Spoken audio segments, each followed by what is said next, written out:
سلامونه درنو دوستانو، هیله ده چې روغ جوړ به یاست د قرنطین ورځې شپو کې. تاسو پوهېږئ ځینې دوستان او کورنۍ چې قرنطین شوي دي هغوی ډېر تنګ شوي دي او ځینې هغه به د قرنطین نه سالمه استفاده کوي، یو بل سره لوبې کوي، په خوشحالۍ تېرې مطالعې کوي.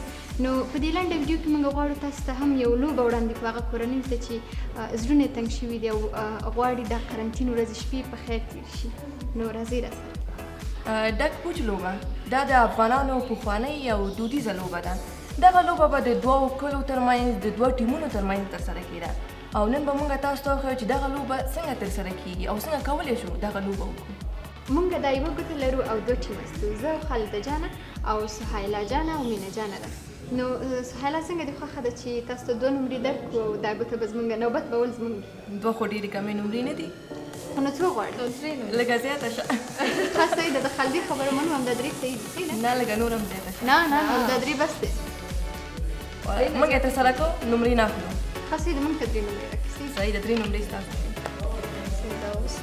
درې نومرې وکړه. بس بعضې سالا شش بخیره بالا که دستایده.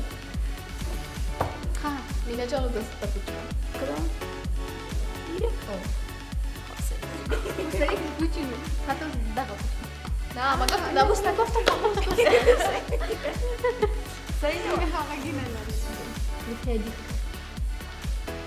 من خطرناکه ده ما تخکاری چې دید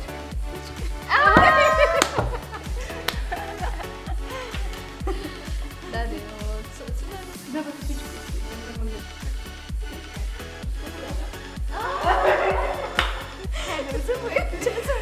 دا پیره تاسو وکړئ ځه.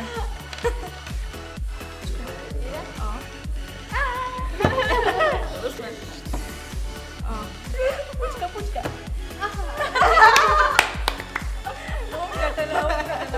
زموږ د ډک پوچ لوبه همداسې دوام لري. قدرمنو لیدونکو، تاسو په خپلو کورونو کې کومې لوبې کوئ؟ له موږ سره لنډې ویډیوګانې شریکې